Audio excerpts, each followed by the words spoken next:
Hello students, कैसे हैं आप सब। उम्मीद है बढ़िया रहेंगे। मैं भी बहुत अच्छा हूं। ठीक है, सो हम लोगों का लेवरेज का चैप्टर हो गया है, राइट। आज से हम लोग क्या करने वाले हैं, तो आज से हमारा एकदम सिंपल फंडा है कि अब हम लोगों को जो कॉन्सेप्चुअल क्लैरिटी चाहिए थी इस चैप्टर को लेके वो हमको आ चुकी है। ठीक है, बट क्या कॉन्सेप्चुअल क्लैरिटी के बेसिस पे क्या हम लोग एग्जाम पास कर सकते हैं? Answer is no. तो आज से लेके आई गेस हमारे को 2 सेशन लगेंगे। 2 सेशन में आपको एक तो प्रीवियस ईयर के सारे क्वेश्चंस कवर किए जाएंगे और आपको शॉर्ट में ये रिवीजन करने में भी हेल्प करेंगे। ठीक है, तो ये लेक्चर्स में हम लोग क्या क्वेश्चन सॉल्व करने वाले? Answer is yes. बट क्या लिख के सॉल्व करने वाले? Answer is no. ठीक है, हमारा मेन पर्पस क्या है इन लेक्चर्स का? मेन पर्पस है कि यार अब क्वेश्चंस हम लोग कर चुके हैं। ठीक है, हम लोगों ने अच्छे से पढ़ाई कर ली, हम लोगों ने सारे नोट्स देख लिए। ठीक है, अब जो प्रीवियस ईयर क्वेश्चंस पूछे गए हैं, ठीक है, वो कैसे हम अंडरस्टैंड करेंगे? ठीक है, मेरा तो काम है मैं आपको डिस्कस करके बता दूंगा कि इनको हम लोग कैसे सॉल्व करने वाले हैं। बट हमारा मेजर रोल क्या है कि मेरे साथ जब आप डिस्कशन कर रहे हो, ठीक है, तो सबसे पहले कोई भी क्वेश्चन स्टार्ट हो रहा है उसको पहले पॉज करो, उसको पॉज करो, पहले समझो कि क्वेश्चन आपको क्या बोलना चाह रहा है। ठीक है, उसके बाद मेरी अंडरस्टैंडिंग देखो कि मैं क्वेश्चन को आपको कैसे समझाना चाह रहा हूं। फिर देखो क्या आपकी अंडरस्टैंडिंग और जो मेरी अंडरस्टैंडिंग है क्या वो मैच कर रही है या नहीं कर रही है। अगर मैच नहीं कर रही है तो उसके पीछे रीजन क्या है। ठीक है, तो ये सब चीजें क्या है, ये बेसिकली आपको एक एनालिसिस बनाने में हेल्प करेंगे कि जो आप सोच रहे हो। क्योंकि देखो अब आप एग्जाम मोड में आने वाले हो।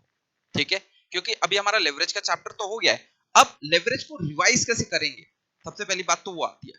तो सबसे पहले तो मैंने आपको एक बोला था हमेशा की तरह क्या करना है, आपको एक 100 पेजेस की नोटबुक लेनी है। एक 100 पेजेस की नोटबुक लेनी है। वो 100 पेजेस की नोटबुक को आपको सिर्फ किसके लिए बनाना है?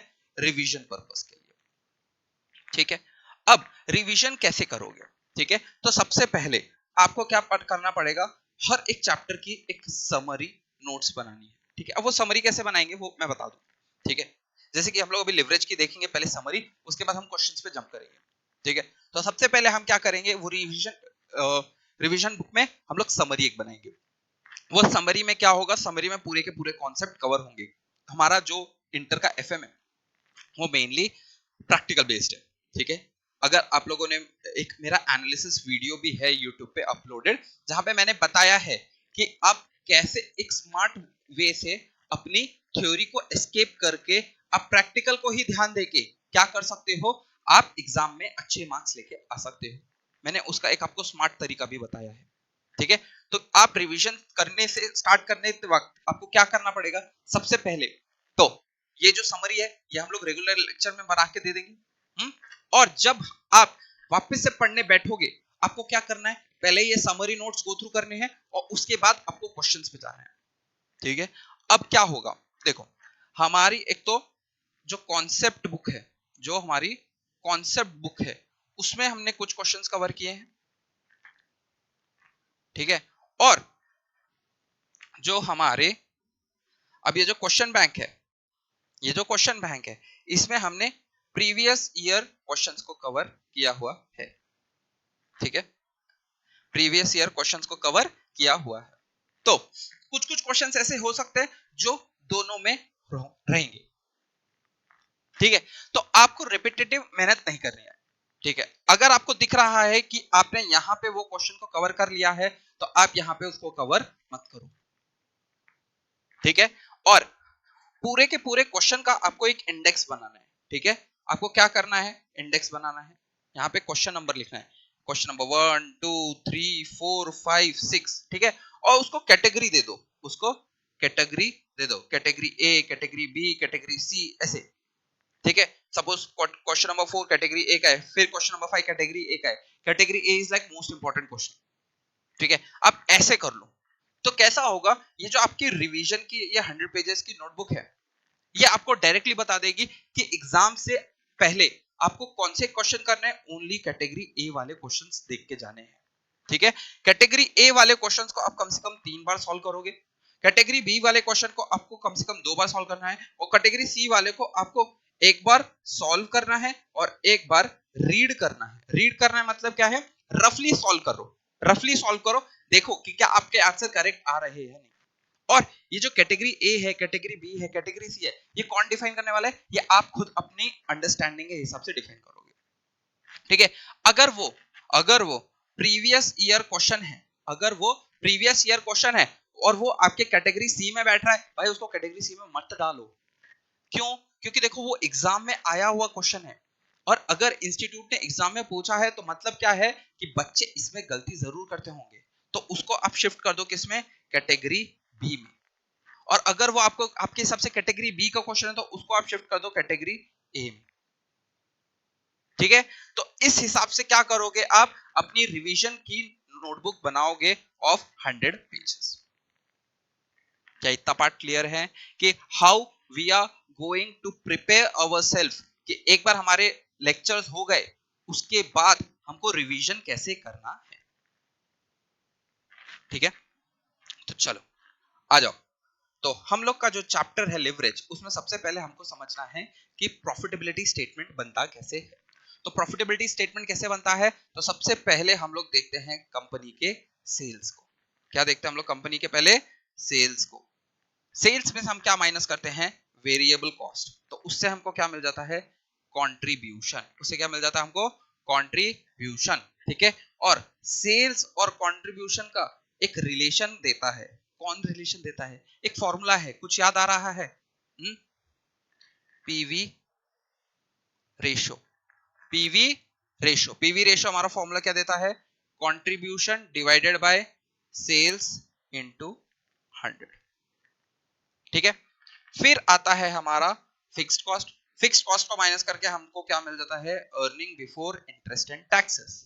फिर हम माइनस करते हैं हमारे इंटरेस्ट को, तो हम लोग को मिलता है अर्निंग बिफोर टैक्स। फिर हम लोग माइनस करते हैं हमारे टैक्स को, तो हमको क्या मिलता है, अर्निंग आफ्टर टैक्स। फिर हमको मिलता है माइनस प्रेफरेंस डिविडेंड। हमेशा याद रखना, टैक्स माइनस करने के बाद जो आपकी अर्निंग बचती है उसमें से हम क्या माइनस करने वाले हैं, प्रेफरेंस डिविडेंड। इसके बाद जो भी हमारी इनकम आई है वो नेट इनकम है। ये इनकम किसकी है, हमारे इक्विटी शेयर होल्डर्स की, ठीक है। और ये नेट इनकम को हम divide by number of shares का देंगे तो हमको क्या मिल जाएगा, ईपीएस, ठीक है। अब मेन चैप्टर का पर्पस क्या है, मेन चैप्टर का पर्पस है कि आप कॉस्ट यूटिलाइजेशन कैसे कर रहे हैं, कॉस्ट यूटिलाइजेशन कैसे कर रहे हैं। हमको पता है हमारे पास तीन फॉर्मूलेज हैं, एक ऑपरेटिंग लेवरेज है, एक फाइनेंशियल लेवरेज है, एक कॉम्बाइंड लेवरेज है। और हमको पता है operating leverage into financial leverage हमको क्या मिल जाता है, कॉम्बाइंड लेवरेज मिल जाता है। अब आप ये समझो ऑपरेटिंग लेवरेज क्या बताना चाहता है। ऑपरेटिंग लेवरेज आपको सिंपली बताना चाहता है कि आप लोग कॉस्ट को किस वे में यूटिलाइज करोगे कि आपको ऑपरेशंस में एक लिवरेज मिले, ऑपरेशंस में एक लिवरेज मिले। लिवरेज क्या है, एक बेनिफिट मिले, ठीक है। तो सबसे पहले तो ऑपरेशन लिवरेज का फॉर्मूला क्या होता है, तो ऑपरेशन लिवरेज का हमारा फॉर्मूला होता है contribution upon EBIT, contribution upon EBIT. तो बेसिकली हम लोग यहाँ पे क्या कर रहे हैं, बेसिकली हम लोग यहाँ पे कंपैरिजन कर रहे हैं किसके बीच में, कंट्रीब्यूशन और ईबीआईटी। अच्छा, कंट्रीब्यूशन और ईबीआईटी को हम क्यों कंपेयर कर रहे हैं, क्योंकि इसके बीच में बैठा हुआ है हमारा एक फिक्स्ड कॉस्ट, ठीक है, जिसको हम कम ज्यादा नहीं कर सकते। ये आपको रेगुलरली पे ऑफ करना ही पड़ेगा। एक सेकेंड देना,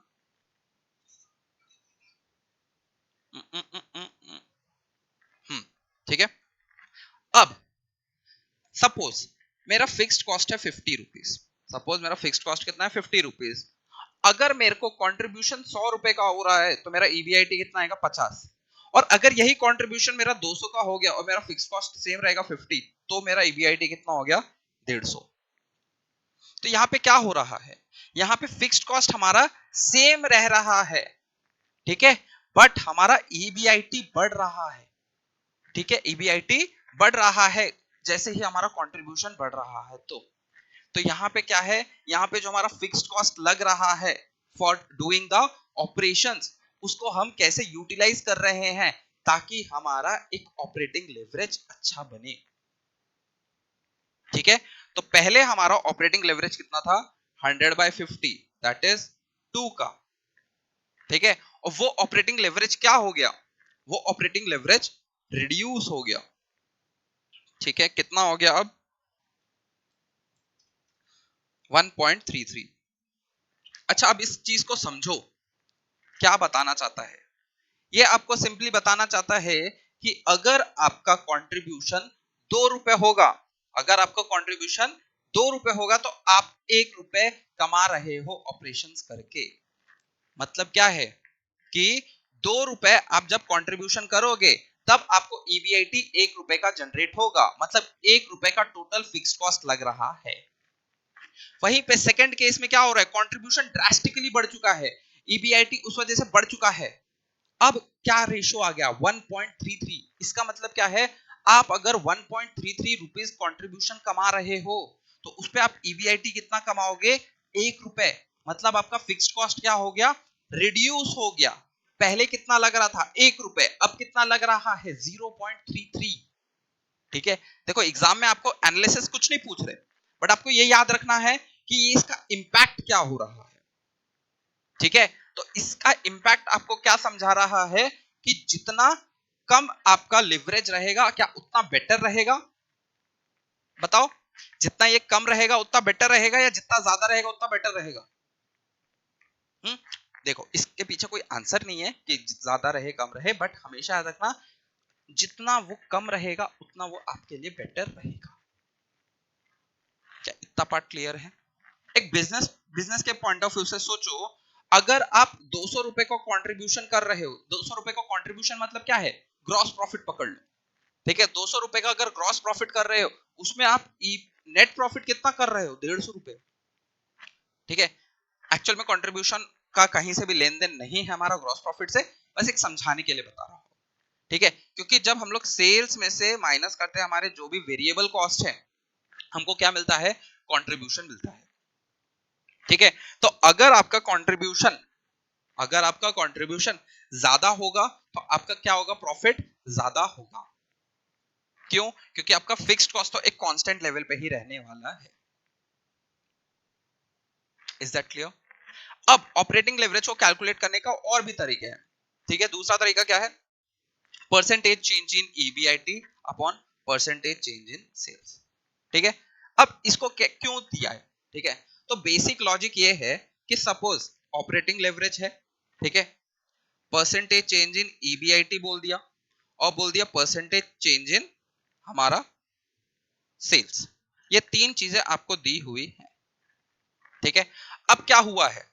सपोज आपको बोल रहा है कि यहां पे परसेंटेज चेंज इन ईबीआईटी, ठीक है, बोल दिया कि 100% से चेंज हो रहा है।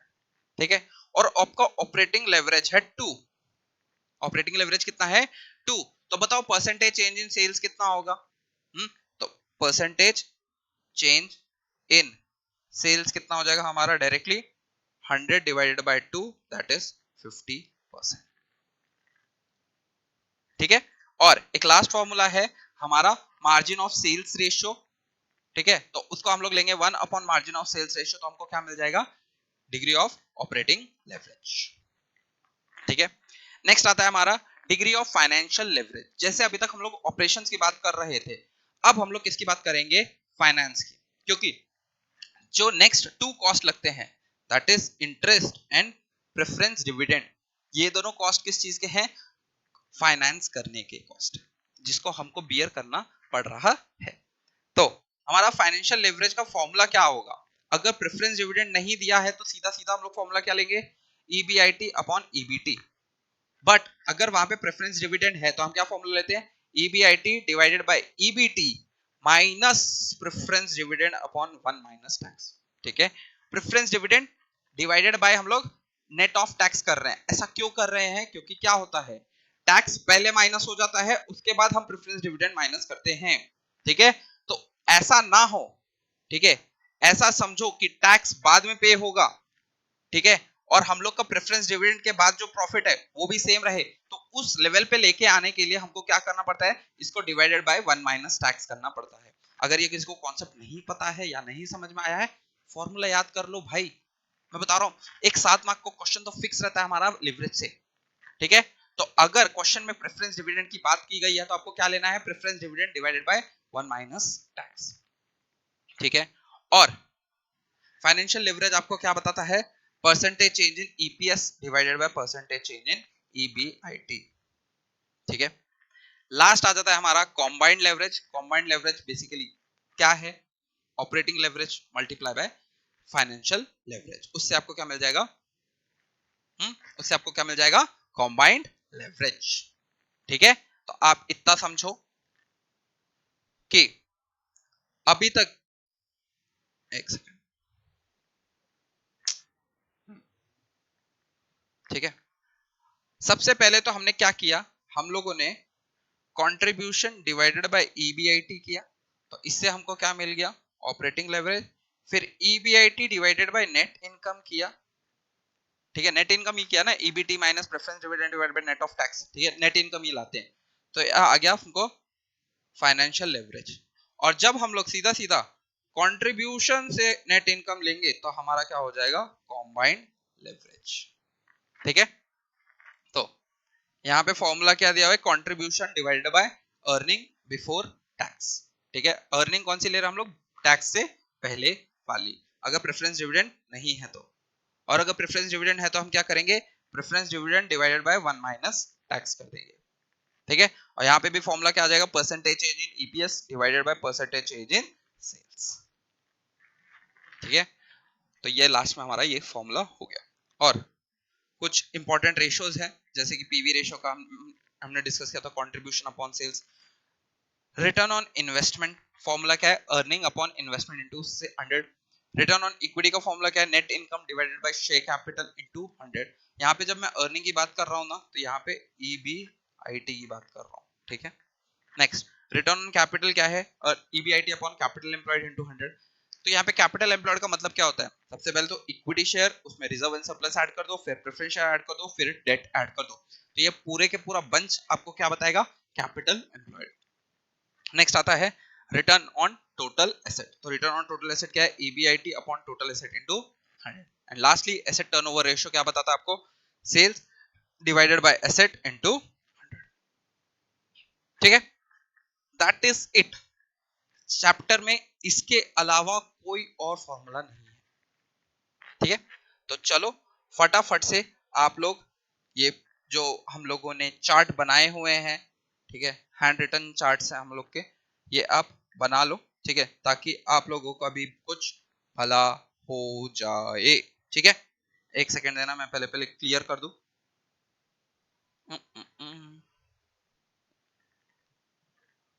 ठीक है, चलो फटाफट से हेडिंग डालना, ठीक है। आपकी जो 100 पेजेस की नोटबुक है उसको निकाल लो, हेडिंग डाल दो ना, चैप्टर का नाम लेवरेज, और उसके बाद ये बनाना स्टार्ट कर दो, ठीक है। चलो फटाफट से बनाओ, फिर हम लोग प्रीवियस ईयर क्वेश्चंस पे डिस्कशन पे आते हैं।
चलो let's start the questions. Okay, एक सेकंड देना। ठीक है, आ जाओ। ठीक है, तो ये आपके साथ क्वेश्चन बैंक शेयर कर दिया जाएगा। ठीक है, नहीं शेयर किया है तो आप मुझसे मांग सकते हैं। ठीक है, या फिर आप प्रणव अकेडमी में भी कॉल करके आप इसको अवेल कर सकते हैं। ठीक है, तो स्टार्ट करते हैं क्वेश्चन नंबर 1 से। ठीक है, तो क्वेश्चन नंबर 1 जो है वो है हमारा सीएमए इंटर जून का। ठीक है, अब ये 8 मार्क्स का क्वेश्चन है। क्वेश्चन में दिया क्या है, कंपनी के रिलेटेड में कुछ डिटेल्स देके रखी हैं, सेल्स देके रखा है, एनम वाइज वेरिएबल कॉस्ट दिया हुआ है, और यहाँ पे variable cost per unit basis दिया है। फिर हमको फिक्स्ड कॉस्ट देके रखा है इंक्लूडिंग इंटरेस्ट। ठीक है, याद रखना इसमें इंटरेस्ट इंक्लूडिंग है, तो हमको क्या करना पड़ेगा, इसमें से इंटरेस्ट को एक्सक्लूड करना पड़ेगा, क्योंकि आपको याद होना चाहिए। क्या याद रहना चाहिए कि हम लोग क्या फॉलो करेंगे। ठीक है, आप लोग को वो टेबल जो है हमारा इनकम स्टेटमेंट वाला वो प्रॉपरली याद होना चाहिए। फिर पीवी रेशो देखे रखा है। पीवी रेशो किसके बीच में होता है, कंट्रीब्यूशन अपॉन सेल्स इनटू 100। ठीक है, 10% डिबेंचर देके रखा है, इक्विटी शेयर देके रखा है, कॉर्पोरेट टैक्स देके रखा है। ठीक है, अब इससे हमको क्या बोला है, ऑपरेटिंग लेवरेज निकालो, फाइनेंशियल लेवरेज निकालो, कंबाइंड लेवरेज निकालो और अर्निंग पर शेयर निकालो। लेक्चर पॉज करो और खुद से इसको सॉल्व करने का ट्राई करो। ठीक है, हम लोग मैंने नीचे आंसर्स देके रखे हैं। ठीक है, लेकिन मैं नहीं चाहता कि आप आंसर्स पे उतना भरोसा रखो, सबसे पहले एक अपनी अंडरस्टैंडिंग बनाओ। ठीक है, तो लेक्चर पॉज करो, पहले खुद से करो। ठीक है, चल मैं स्टार्ट करता हूं। देखो क्या बोला है, सेल्स पर एनम कितना देके रखा है, 1 लाख यूनिट्स। ठीक है, और वेरिएबल कॉस्ट कितना दिया हुआ है, 90 रुपीज पर यूनिट। ठीक है, तो हम लोग का कैसे होगा, हम लोग का होगा सेल्स, सेल्स में से हम माइनस करेंगे वेरिएबल कॉस्ट, तो हमको क्या मिलेगा, कंट्रीब्यूशन।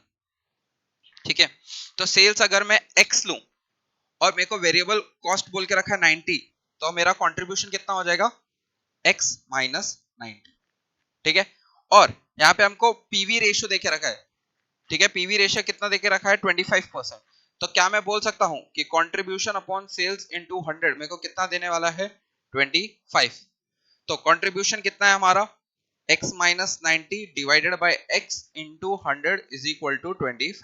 ठीक है, तो क्या आ रहा है, x minus 90 is equal to 25 divided by 100 minus, ठीक है, तो 0.25x आ रहा है। ठीक है, तो x की वैल्यू कितनी आएगी, 90 divided bye 0.75, that will give me 120। ठीक है, तो हमारा x आ गया 120।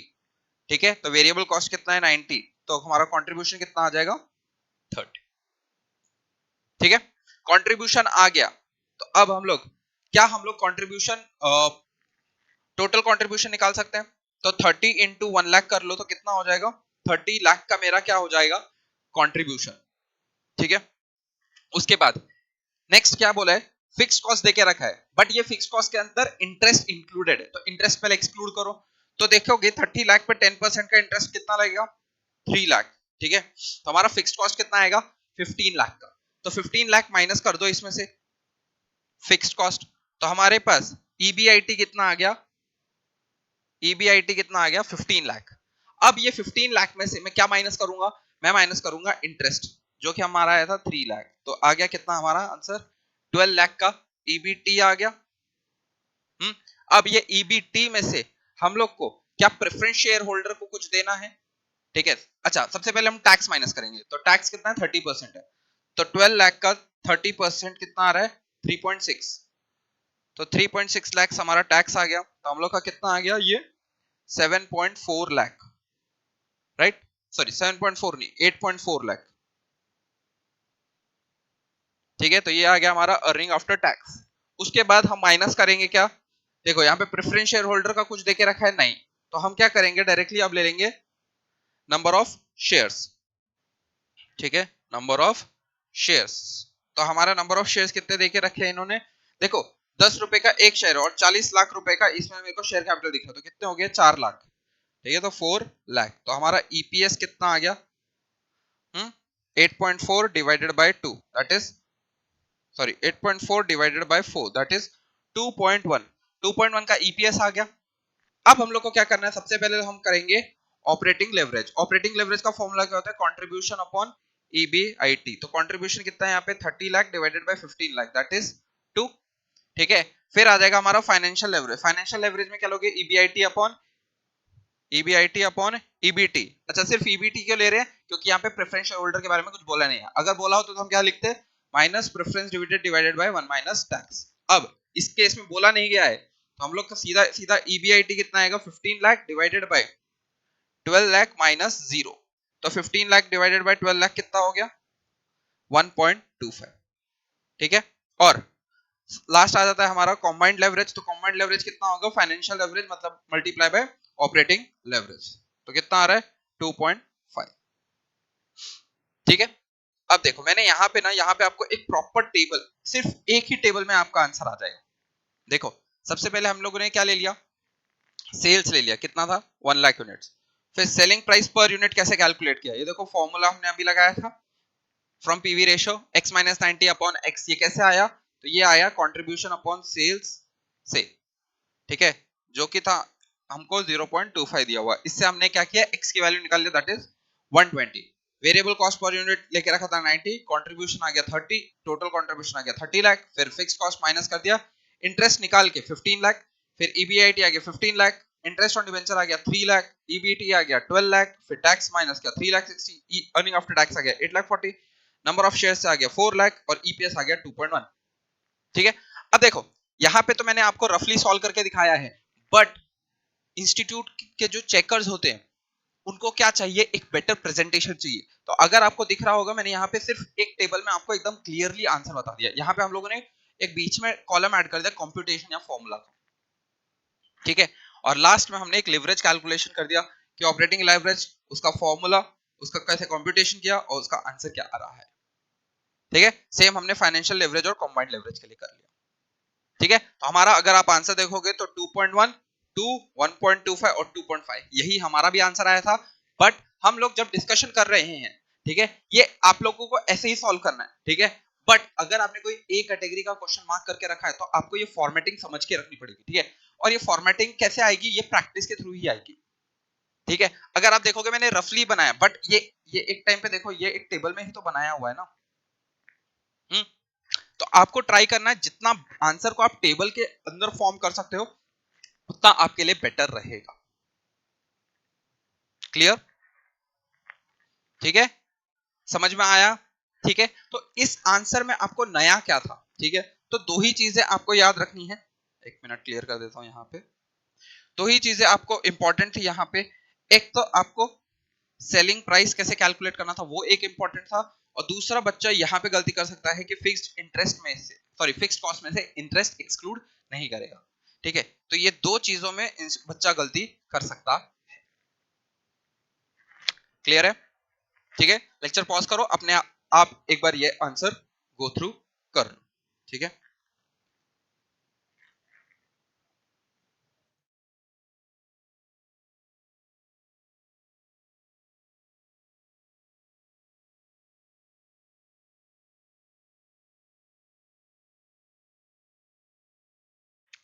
हो गया? चलो नेक्स्ट क्वेश्चन देखो। नेक्स्ट क्वेश्चन छोटा सा क्वेश्चन है, सीएमए 2015, जून 2015 में पूछा गया क्वेश्चन है। ठीक है, क्या पूछा है? Toli limited, Toli limited earn a contribution of rupees 50 per unit on 65,000 unit sold. ठीक है, तो 65,000 जो यूनिट्स बेची गई है उस पे कंट्रीब्यूशन कमाया गया 50 रुपए पर यूनिट। कंपनी का पास डेट है 30 लाख का, जिसपे 12% इंटरेस्ट है। तो इससे क्या हम लोग इंटरेस्ट कैलकुलेट कर सकते हैं? कितना बता दो? 30 lakh multiply by 12%, that is 3,60,000। ठीक है, फिक्स्ड कॉस्ट है 7,50,000। Calculate financial leverage. Financial leverage calculate करना बहुत इजी है। ठीक है, फाइनेंशियल लेवरेज के लिए हमको क्या चाहिए? हमको चाहिए ईबीआईटी अपॉन ईबीटी। ठीक है, ये सब चीजें याद रखनी है आपको, फॉर्मूला याद रखने हैं। फॉर्मूले आप याद नहीं करोगे, आप प्रैक्टिस जितना करोगे ना तो आपको याद हो जाएंगे। ठीक है, तो देखो यहाँ पे कंट्रीब्यूशन पर यूनिट कितना है? 50। कितने यूनिट्स बेचे हैं? 65,000। तो इससे आ जाएगा हमारा टोटल कंट्रीब्यूशन, इसमें से माइनस कर दो फिक्स्ड कॉस्ट, फिर आ जाएगा हमारा ईबीआईटी। ईबीआईटी कितना है? 25 लाख। उसमें से हमको डेट पे इंटरेस्ट निकाल दिया हमने, कितना? 3,60,000। तो ईबीटी कितना आ गया? 21 लाख। 140,000। इससे हमारा फाइनेंशियल लेवरेज कितना आ गया 1.17।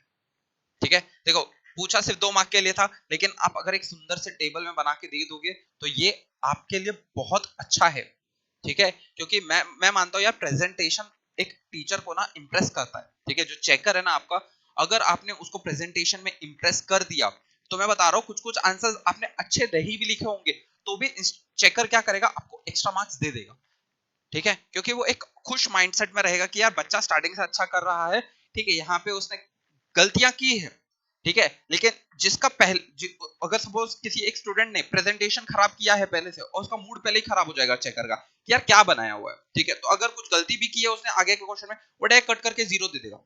ठीक है, बट अगर हमने स्टार्टिंग से अपना प्रेजेंटेशन अच्छा रखा है तो हम क्या करेंगे, हम टीचर पे अगर कोई क्वेश्चन हमने थोड़ा गलत भी लिखा है, बट वो जो चेकर होगा वो पूरे मार्क्स नहीं कट करेगा, वो बोलेगा चले यार पहले के मुकाबले इसने अच्छा तो प्रेजेंटेशन किया, एक काम करते हैं इसको 2-3 मार्क्स तो इसमें दे देते हैं। ठीक है, नेक्स्ट देखो, जून 2015 का क्वेश्चन है। ऐसे क्वेश्चंस आने के चांसेस बहुत ज्यादा हैं। ठीक है, ये कॉम्बिनेशन ऑफ क्वेश्चंस रहते हैं। इसमें क्या होता है, जो आपको एक तो फिक्स्ड कॉस्ट की 3 सिचुएशन दे देगा, ठीक है, और आपको 3 फाइनेंशियल प्लान वाले सिचुएशन दे देगा। ठीक है, तो इससे आप कैलकुलेट कर सकते हो आपके कितने सिचुएशन बन रहे हैं, टोटल 9 सिचुएशन बन रहे हैं।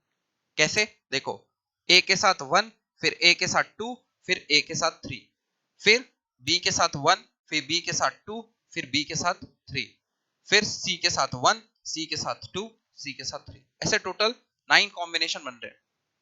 ठीक है, तो देखो क्या बोला है, calculate the operating leverage and financial leverage under situation A B and C and financial plan 1 2 and 3।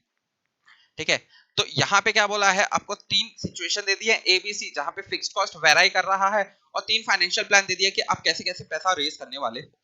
ठीक है, also find out the best combination of leverages which give the highest value and the least value।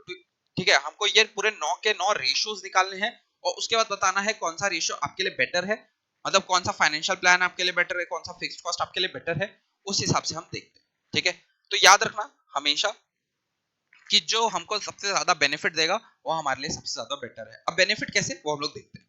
ठीक है, तो देखो हमको installed capacity बोल दिया है 1200 यूनिट्स। मतलब क्या है कि जो हमारे पास मशीन है वो चाहेगी तो 1200 यूनिट्स प्रोड्यूस कर सकती है, बट एक्चुअल में हम लोग कितना प्रोडक्शन कर पा रहे हैं, सिर्फ 800 यूनिट का। तो आप पूरे के पूरे क्वेश्चन को किससे सॉल्व करोगे, 800 यूनिट से।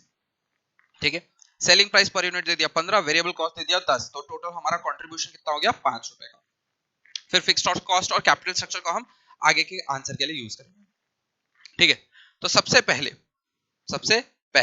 हम क्या करेंगे, हम लोग एकदम सिंपल सा बनाएंगे कि हमने कितने यूनिट्स बेचे, 800 यूनिट, सेलिंग प्राइस कितना है 15, वेरिएबल कॉस्ट कितना है 10, तो कंट्रीब्यूशन कितना आ गया 5।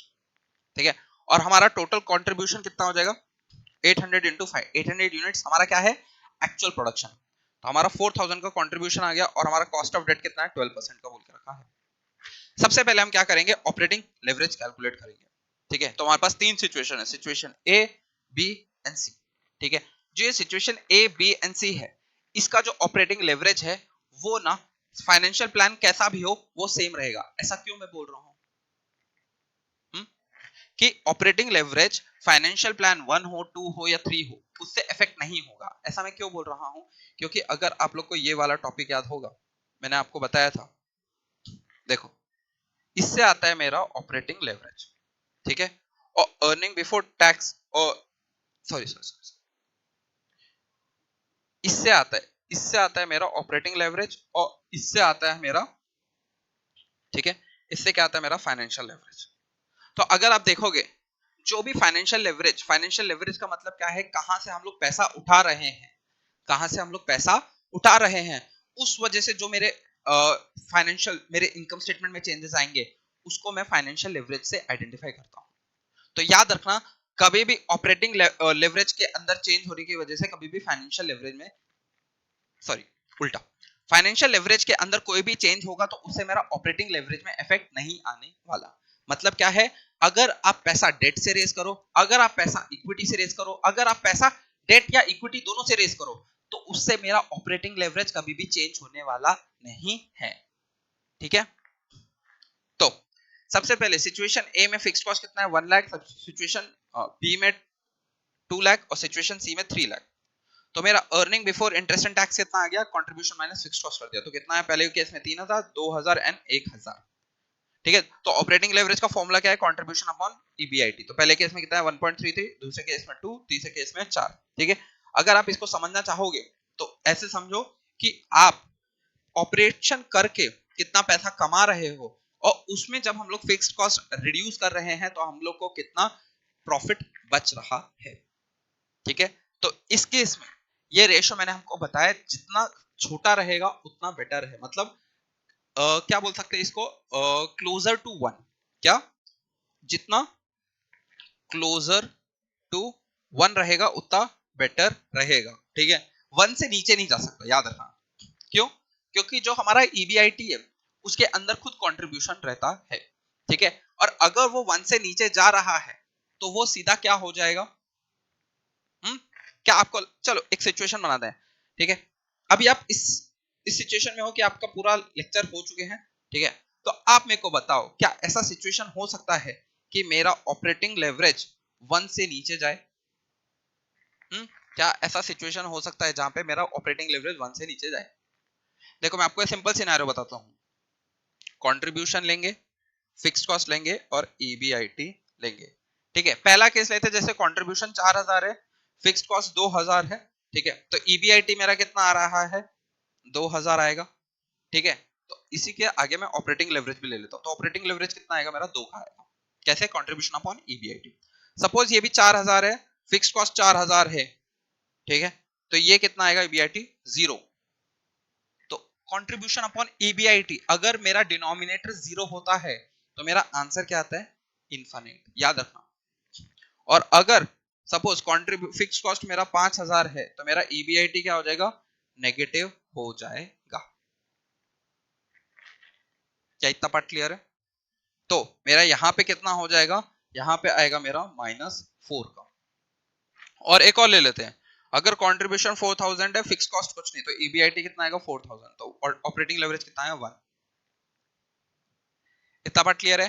तो जो मेरा ऑपरेटिंग लेवरेज है उसका अगर आप रेंज बनाना चाहो तो वो क्या हो सकता है, 0 तो नहीं होगा। ठीक है, या तो वो इनफाइनाइट होगा या तो वो नेगेटिव होगा। वो 0 से लेके 1 के बीच में तो कभी नहीं आएगा। ठीक है, वो 1 से ज्यादा हो सकता है, 0 से कम हो सकता है, बट 0 से 1 के बीच में कभी भी नहीं आएगा।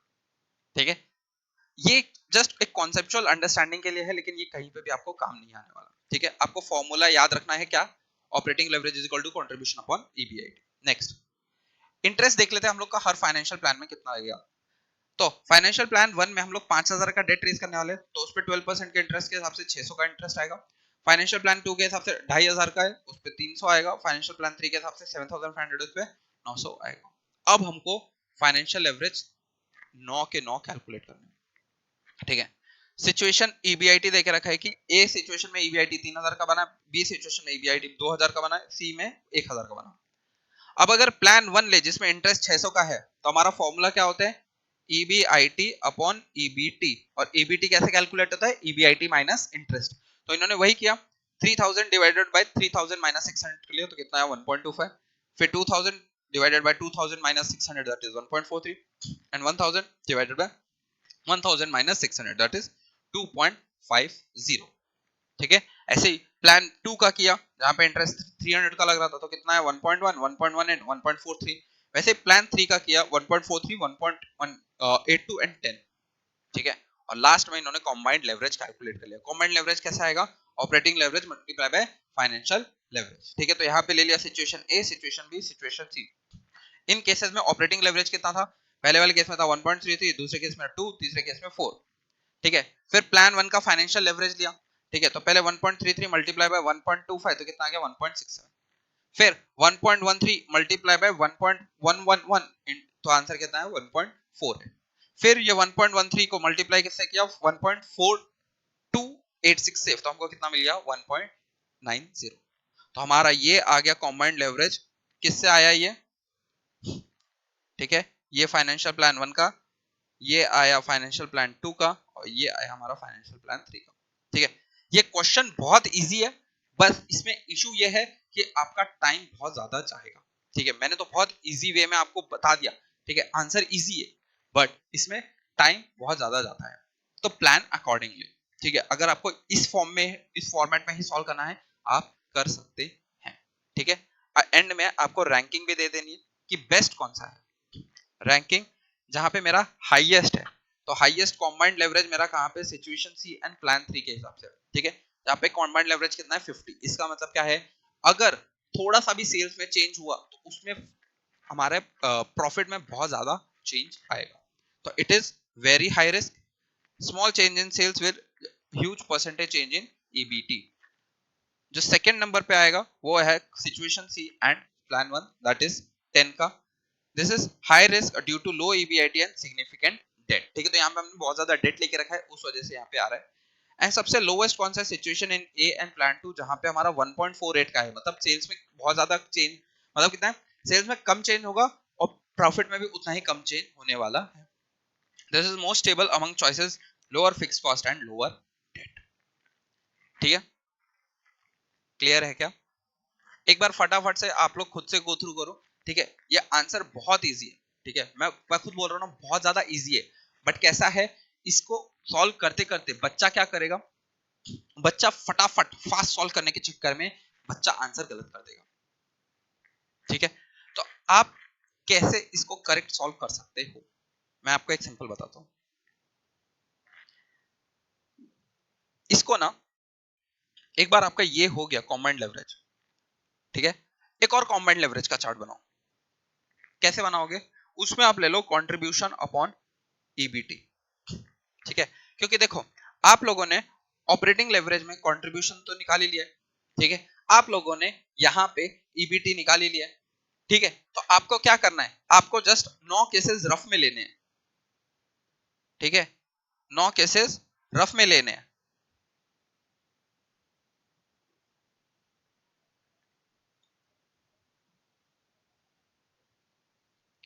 ठीक है, और ये 9 केसेस के सारे आपको कंट्रीब्यूशन अपॉन ईबीटी करके चेक कर लो, ठीक है, अगर आपको कहीं पे भी गलती दिखी, सपोज ये आपका B3 गलत आ रहा है, ठीक है, यहां पे देखो B3 कितना है, देखो B3 3.64 आ रहा है, हाईलाइट कर देता हूं, B3 कितना है 3.64, सपोज मेरा यहां पे आ रहा है 3, मेरे को लगेगा भाई कुछ गलती है, फिर मैं क्या करूंगा, मैं उल्टा चेक करना चालू करूंगा, तो मैंने यहाँ पे ये अमाउंट कहां से निकाला है, मैं देखूंगा कि जो मैंने फाइनेंशियल लेवरेज और ऑपरेटिंग लेवरेज देख रहे हो, क्या उन दोनों का मल्टीप्लीकेशन करेक्ट है, अगर वो करेक्ट है, अगर वो करेक्ट है, तो आपको आगे गलती देखनी पड़ेगी कि क्या मेरा ये फाइनेंशियल लेवरेज करेक्ट है, तो ये 1.18 1.8182 कहां से आ रहा है, ये आ रहा है हमारा प्लान 3 बी से, तो ये हम लोग ये वाला चेक करेंगे, ठीक है, अब मैं बोल रहा हूं यार ये भी करेक्ट है, तो मैं क्या करूंगा, मेरे को दिखेगा, ठीक है, मेरे को दिखेगा, मैं एकदम सिंपल बोलूंगा कि क्या मेरा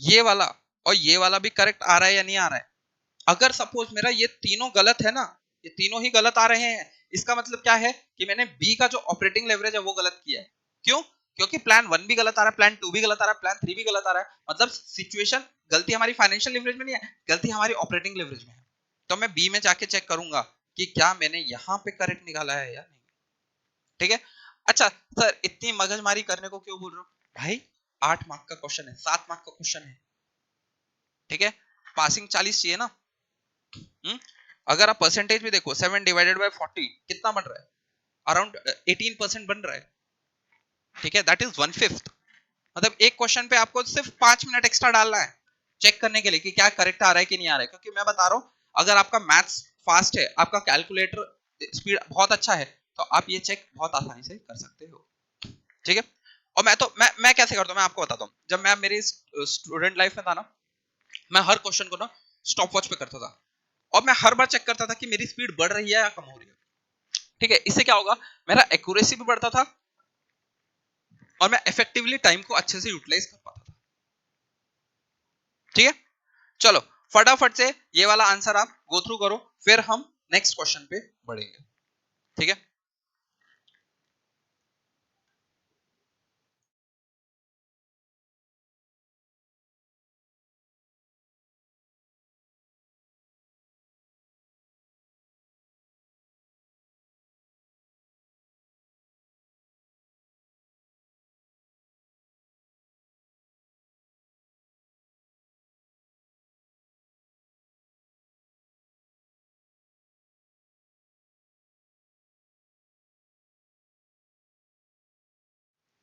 चलो आगे बढ़ते हैं।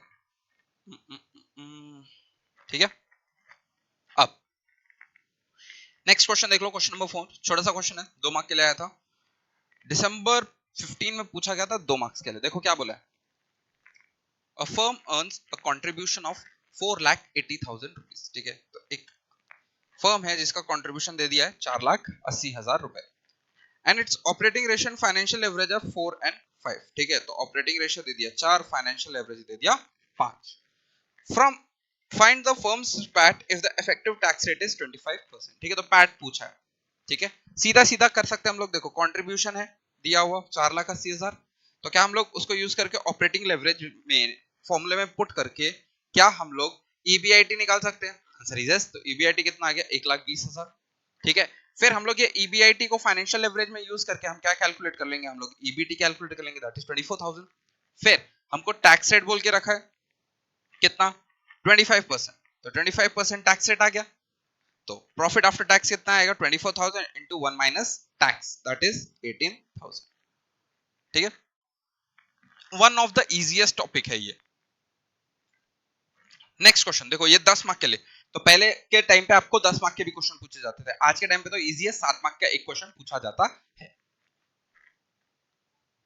ठीक है, तो देखो क्या बोला है, calculate the degree of operating leverage, degree of financial leverage and degree of combined leverage. ठीक है, तो 3 कंपनी का डेटा दिया, firm X, firm Y, firm Z का। ठीक है, तो ये तीनों का यूज करके आपको क्या करना है? ये तीनों रेशियोज निकालने हैं। क्या करोगे? एक ही टेबल में इसको निपटा देंगे। ठीक है, क्या क्या देके रखा है?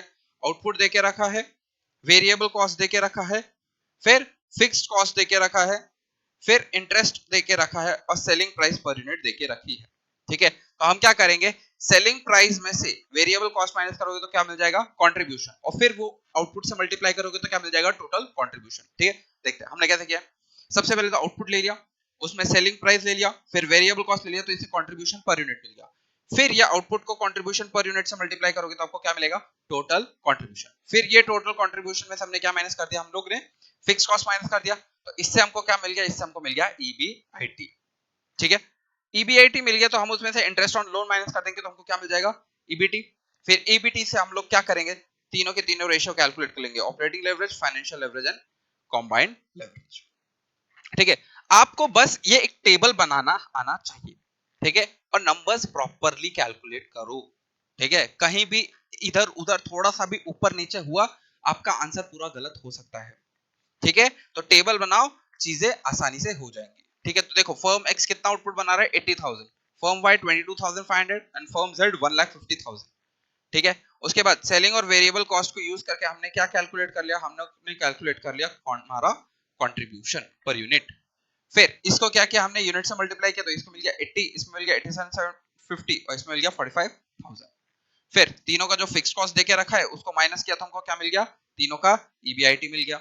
फिर ये ईबीआईटी में से हमने तीनों का इंटरेस्ट ऑन लोन माइनस किया, तो हमको क्या मिल गया? हमको मिल गया ईबीटी। फिर हमने इसके बेसिस पे हमने हमारे तीनों के तीनों रेशियोज कैलकुलेट कर लिए। अब ये रेशियो को देखो, इन्होंने क्या बोला है इसका, अगर आप कॉम्बाइंड रिस्क देखोगे कितना है? 1.25। देखो जितना ये कम रहेगा ना उतना ये बेटर रहेगा, याद रखना। तो यहाँ पे क्या बोला? Moderate combined risk, profits moderately sensitive to sale. मतलब क्या है? सेल्स के चेंज होने की वजह से प्रॉफिट में बहुत ज्यादा चेंज नहीं होने वाला, जितना सेल्स चेंज होगा उतना ही प्रॉफिट भी चेंज होने वाला है। अब अगर आप यहाँ पे देखोगे, यहाँ पे कितना आ रहा है? 1.53। ये थोड़ा सा ज्यादा है हमारा पहले फर्म के कंपैरिजन में। तो यहाँ पे बोला गया कि थोड़ा हाईएस्ट कॉम्बाइंड रिस्क है। हाईएस्ट क्यों बोल दिया? क्योंकि आप तीनों को देखोगे, तीनों में सबसे ज्यादा किसका है? हमारा फर्म फर्म वाई का। ठीक है, इसके लिए इसको बोला हाईएस्ट कॉम्बाइंड रिस्क है। और यहाँ पे प्रॉफिट बहुत ज्यादा सेंसिटिव है सेल्स को लेके, मतलब सेल्स में थोड़ा सा चेंज होगा, प्रॉफिट में बहुत ज्यादा चेंज होने वाला है। ठीक है, और ये हो गया हमारा लोएस्ट कॉम्बाइंड रिस्क, क्योंकि ये तीनों में सबसे ज्यादा कम है। और ये प्रॉफिट यहाँ पे सेल्स के ज्यादा चेंज होने की वजह से प्रॉफिट में ज्यादा चेंज नहीं होने वाला। तो ये जो इन्होंने एनालिसिस दिया है, ये एनालिसिस इन्होंने ये तीनों को कंपेयर करके बताया है। Is that clear? देखो कुछ ज्यादा नया नहीं आएगा आपको ना, बस ये समरी जो है ना, ये टेबल समझ में आना चाहिए कि क्या कर रहे हैं। सेल्स में से माइनस कर रहे हैं वेरिएबल कॉस्ट, वेरिएबल कॉस्ट से आएगा हमको कंट्रीब्यूशन, कंट्रीब्यूशन से माइनस करेंगे फिक्स कॉस्ट, फिक्स कॉस्ट को माइनस करेंगे तो ईबीआईटी, ईबीआईटी में से इंटरेस्ट माइनस करोगे तो ईबीटी, ईबीटी में से माइनस करोगे टैक्स तो हमको मिलेगा अर्निंग आफ्टर टैक्स। फिर हम लोग माइनस करेंगे प्रेफरेंस डिविडेंड तो हमको मिलेगा नेट इनकम, नेट इनकम को डिवाइड करोगे share holder number of share holders से तो आपको मिल जाएगा अर्निंग पर शेयर। चलो नेक्स्ट क्वेश्चन की तरफ बढ़ते हैं, क्वेश्चन नंबर 6। देखो क्या बोला है, the following information is available. देखो पैट दे दिया, 10% डिबेंचर एट पार दे दिया, ऑपरेटिंग लेवरेज दे दिया, वेरिएबल कॉस्ट रेशियो दे दिया एंड कॉर्पोरेट टैक्स रेट दे दिया। अच्छा वेरिएबल कॉस्ट रेशियो क्या होता है, तो वेरिएबल कॉस्ट रेशियो होता है हमारा variable cost upon sales into 100। अब देखो हमको इंफॉर्मेशन ना बहुत आधी अधूरी दी है, ठीक है, तो हम क्या करेंगे, हम सबसे पहले टेबल तो बना लेंगे, फिर उल्टे चीजें जाएंगे, ठीक है। देखो जैसे हमको सबसे पहले दिया प्रॉफिट आफ्टर टैक्स, तो पहले ले लो प्रॉफिट आफ्टर टैक्स, उसके बाद हमको टैक्स रेट दिया 30%, ठीक है। तो अब पैट से कैसे कैलकुलेट करोगे, तो आपको पता है प्रॉफिट बिफोर टैक्स को हम 1 माइनस टैक्स करते हैं तो हमको क्या मिल जाता है, पैट मिल जाता है, ठीक है। तो हम अगर इसको x पकड़ेंगे तो 1 माइनस टैक्स कितना है 0.30 इज इक्वल टू पैट कितना है 7,91,000, ठीक है। तो यहाँ पे x की वैल्यू कितनी कैसे आएगी हमारी 7,91,000 डिवाइडेड बाय 0.70, तो करो कितना आ रहा है, तो आ रहा है हमारा 11,30,000। एक बार आपके पास ये भी नंबर आ गया, ये भी नंबर आ गया, तो इन दोनों को माइनस करके आप आ जाएगा हमारा। अब प्रॉफिट बिफोर टैक्स आ गया, हमको देके रखा है डिबेंचर कितना 25 लाख का, उस पर 10% डिबेंचर है, तो क्या हम लोग उसके बाद इंटरेस्ट कैलकुलेट कर सकते हैं, आंसर इज इंटरेस्ट आ गया, तो हमारा अब ईबीआईटी भी आ गया, ठीक है। अब ईबीआईटी आ गया और हमको क्या बोला है, हमको कुछ उसके बाद इंफॉर्मेशन दी है क्या, हाँ हमको ऑपरेटिंग लेवरेज देके रखा है कितना 1.8, 1.8। तो अगर हमारे पास ऑपरेटिंग लेवरेज है तो ऑपरेटिंग लेवरेज का फॉर्मूला क्या होता है, कंट्रीब्यूशन डिवाइडेड बाय ईबीआईटी, और कितना देके रखा है 1.8 is equal to contribution divided by EBIT. EBIT हमने निकाल लिया 13,80,000, तो इससे हमारा कंट्रीब्यूशन कितना आएगा 13,80,000 डिवाइडेड सॉरी मल्टीप्लाई बाय 1.8, तो इससे आ गया हमारा ये 24,84,000। अब अगर आपके पास कंट्रीब्यूशन आ गया, आपके पास ईबीआईटी आ गया, ठीक है, तो आप क्या फिक्स्ड कॉस्ट कैलकुलेट कर सकते हो, यस। उसके बाद हमको बोला है variable cost ratio, variable cost ratio कितना है 60%, मतलब क्या है सेल्स जितना भी होगा उसका 60% क्या होगा वेरिएबल कॉस्ट, अगर 60% वेरिएबल कॉस्ट हुआ तो कंट्रीब्यूशन कितना होगा 40%, ठीक है। तो याद रखना जो हमारा वेरिएबल कॉस्ट रेशियो है, ठीक है, प्लस हमारा पीवी रेशियो है, इन दोनों को अगर प्लस करेंगे तो आंसर हमेशा क्या आएगा 1 आएगा, ठीक है। क्यों, क्योंकि वेरिएबल कॉस्ट रेशियो का फॉर्मूला क्या होता है वेरिएबल कॉस्ट अपॉन सेल्स, और पीवी रेशियो का फॉर्मूला क्या होता है कंट्रीब्यूशन बाय सेल्स, ठीक है। और देखोगे डिनोमिनेटर सेम है सेल्स सेल्स, तो ऊपर न्यूमरेटर क्या होगा वेरिएबल कॉस्ट प्लस कंट्रीब्यूशन, हमको क्या मिल जाएगा सेल्स, तो इसका आंसर हमेशा क्या याद रखोगे 1 आएगा, ठीक है। तो अब अगर वेरिएबल कॉस्ट रेशियो 60% है तो पीवी रेशियो कितना आ जाएगा 40%, तो हम क्या करेंगे पीवी रेशियो का फॉर्मूला यूज करेंगे, क्या PV ratio is equal to contribution by sales into 100, तो हमको कंट्रीब्यूशन पता है कितना 24,84,000 डिवाइडेड बाय x इंटू 100, इसका आंसर कितना आने वाला है 40%, ठीक है। तो x की वैल्यू कितनी आ रही है 24,84,000 into 100 divided by 40, that will give me 62,10,000, ठीक है। तो ये आ गया 62,10,000। फिर क्या करेंगे, ये दोनों आ गया तो इससे हमारा वेरिएबल कॉस्ट भी आ जाएगा। तो इसमें हम लोग का क्या था, बेसिकली जो इंफॉर्मेशन दिया था उसमें हम लोग को नीचे से ऊपर जाना था, बट प्रेजेंटेशन आपको सेम रखना है, प्रेजेंटेशन में आप छेड़छाड़ नहीं कर सकते, तो इसके वजह से हमने क्या किया नीचे वर्किंग नोट बनाया है, ठीक है। सबसे पहले हमने क्या किया, हमने इंटरेस्ट कैलकुलेट कर लिया, ठीक है, फिर पैट को यूज करके पीबीटी कैलकुलेट कर लिया, फिर हमने ईबीआईटी कैलकुलेट कर लिया, फिर हमने कंट्रीब्यूशन कैलकुलेट कर लिया ऑपरेटिंग रेशियो को यूज करके। तो ये हम लोगों ने क्या किया, ये हम लोगों ने वर्किंग नोट टाइप में दिखा दिया, ठीक है, और ये आ गया हमारा मेन आंसर। तो हमको क्या बोला था इनकम स्टेटमेंट बताने को बोला था, और उसके बोला था कॉम्बाइंड लेवरेज बना, ठीक है। तो ये अभी हमारा इनकम स्टेटमेंट रेडी नहीं हुआ, ठीक है। अब हम लोगों ने सेल्स भी कैलकुलेट कर लिया, अब हमारे पास सेल्स है सब है वेरिएबल कॉस्ट भी है, ठीक है, हमारे पास फिक्स्ड कॉस्ट भी आ जाएगा। अब हमने टैक्स भी कैलकुलेट कर लिया, ठीक है। ये सब हमने कैसे कैलकुलेट किया वो मैंने ऊपर बताया आपको कैसे कैसे इंफॉर्मेशन दी, ठीक है। अब क्या इस बेसिस पे मैं फाइनेंशियल लेवरेज कैलकुलेट कर सकता हूं? Answer is yes. तो मैंने क्या किया, formula EBIT upon PBT, that will give me 1.22, और कॉम्बाइंड लेवरेज भी इसी से कैलकुलेट कर लिया, कैसे, OL इंटू FL करके। अगर आप चाहोगे तो आप कंट्रीब्यूशन अपॉन EBT भी कर सकते हो। क्या इतना पार्ट क्लियर हुआ? ठीक है, तो सबसे पहले हम लोगों ने क्या किया, इनकम स्टेटमेंट बना दिया, और फिर हमने क्या किया, हम लोगों ने जो कॉम्बाइंड लेवरेज पूछा था वो भी कैलकुलेट कर लिया। ठीक है, it's a very good question.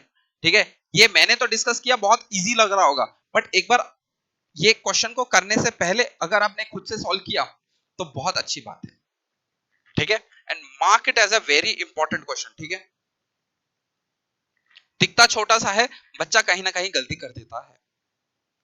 Is that clear? ठीक है, अब बच्चों का क्वेश्चन आएगा कि सर इसमें प्रेफरेंस डिविडेंड को क्यों नहीं कंसीडर किया? बच्चों देखो, अगर बोला नहीं गया है, अगर बोला नहीं गया है तो आप कभी भी प्रेफरेंस डिविडेंड को कभी भी इसमें कंसीडर मत करना। ठीक है, अगर कहीं पे बोल दिया गया है कि प्रेफरेंस शेयर होल्डर्स थे इस क्वेश्चन में, तभी जाके आप उनको कंसीडर करोगे। ठीक है, चलो फटाफट से 2 मिनट का टाइम दे रहा हूं, फटाफट ये आंसर गो थ्रू करो। ये आंसर गो थ्रू इसके लिए करने को बोल रहा हूं क्योंकि this is a very good question. ठीक है, थोड़ा सा ट्विस्ट एंड टर्न है कि कैसे आपको दूसरे नंबर पे पहुंचना आना चाहिए। ठीक है, तो मैंने आपको बताया पैट से PBT पे कैसे पहुंचना है अपने को। एक सेकंड मैं पूरा क्लियर कर देता हूँ, ये तो मैं समझाने के लिए लिया ना, एक सेकंड। ठीक है, सबसे पहले पैट से PBT पे पहुंचने के लिए क्या हमने फॉर्मूला यूज किया, PBT into 1 minus tax is equal to PAT. ठीक है, ये तो हम लोगों ने डायरेक्टली क्वेश्चन में दिया हुआ है उससे कैलकुलेट कर लिया। फिर EBIT और कंट्रीब्यूशन के बीच का हमने कैसे रिलेशन फॉलो किया था, ऑपरेटिंग लेवरेज से। फिर हम लोगों ने हमारा सेल्स कैसे निकाला था, on the basis of PV ratio. तो PV रेशियो कैसे आया था हमारा, तो PV ratio is equal to 1 minus variable cost ratio.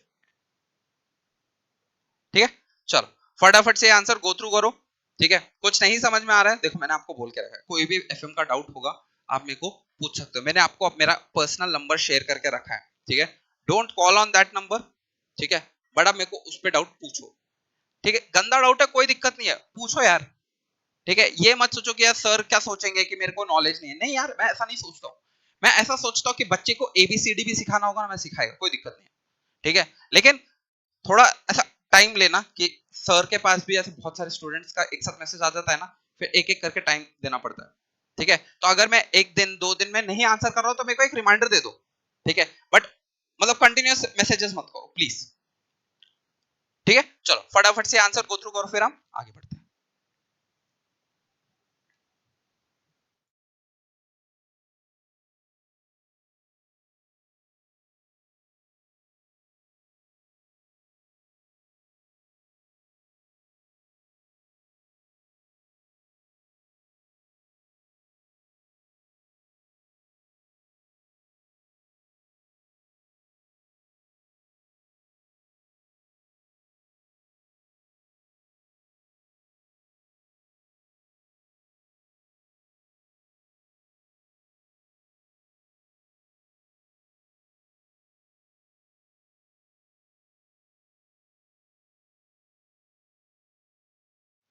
चल आगे बढ़ते हैं। नेक्स्ट क्वेश्चन देखो, क्वेश्चन नंबर 7। देखोगे क्वेश्चन नंबर 7, तो ये 2 बार पूछा गया है। एक तो जून 17 में पूछा है 6 मार्क के लिए, और फिर दिसंबर 21 में पूछा है 6 मार्क्स के लिए। तो ये क्वेश्चन क्या है समझो, यहाँ पे आपको एक कंपनी का हमेशा बैलेंस शीट दे दिया जाता है। ठीक है, लाइबिलिटीज एंड एसेट्स, उसके बेसिस पे क्या बोल देता है कि कंपनी का total asset turnover ratio. Asset turnover ratio का मतलब क्या है, यहाँ पे हम लोग एसेट्स और टर्नओवर, टर्नओवर मतलब सेल्स को कंपेयर करते हैं। ठीक है, और उसको यूज करके हम क्या कैलकुलेट करेंगे, हम लोग सेल्स की वैल्यू कैलकुलेट करेंगे। आगे क्या बोले, it's fixed operating cost is 2 lakh, तो ये हमारा हो गया fixed cost. It's variable operating cost ratio is 40%। ठीक है, तो जितना भी सेल्स होगा उसका 40% हमारा क्या होने वाला है, वेरिएबल कॉस्ट रेशियो। आगे the income tax rate is 50%, tax rate कितना दे दिया, 50%। Calculate the different type of leverages given that the face value is 10, मतलब हमको सारे के सारे लेवरेजेस निकालने। ठीक है, इजी। सबसे पहले हम लोग सेल्स कैलकुलेट कर लेंगे। सेल्स कैसे कैलकुलेट करोगे, हम लोग यूज करेंगे टोटल एसेट टर्नओवर रेशियो। ठीक है, तो टोटल एसेट हमारा कितना है, टोटल एसेट 4 लाख। ठीक है, तो यहां पे मैं लिख देता हूं कि टोटल एसेट टर्नओवर रेशियो, इसका फॉर्मूला होता है हमारा sales divided by total assets. ठीक है, और ये रेशियो हमको कितना देके रखा है, 3। तो 3 is equal to sales upon 4 lakh. ठीक है, तो सेल्स हमारा कितना आ जाएगा, 12 लाख। ठीक है, आई थिंक ये मैंने आपको समरी नोट्स में लिखा के रखा है। राइट, मैंने एसेट टर्नओवर रेशियो दिखा के रखा है। ठीक है, अब इससे हमारा सेल्स आ गया। नेक्स्ट हमको क्या बोला है, वेरिएबल कॉस्ट निकालना पड़ेगा। तो वेरिएबल कॉस्ट बोला है 40% ऑफ सेल्स, तो डायरेक्टली 40% ऑफ 12 लाख ले लिया, 4,80,000। फिर इन दोनों को माइनस करोगे तो क्या आपको मिल जाएगा, कंट्रीब्यूशन। फिर फिक्स्ड ऑपरेटिंग कॉस्ट दिया हुआ है 2 लाख का, तो इसको माइनस करोगे तो आपको क्या मिल जाएगा, ईबीआईटी। ठीक है, अब आपको लायबिलिटी साइड देखना है। ठीक है, लायबिलिटी साइड में आपको क्या दिख रहा है, एक तो इक्विटी शेयर दिख रहा है, रिटेन अर्निंग दिख रही है 10%, लॉन्ग टर्म डेट दिख रहा है।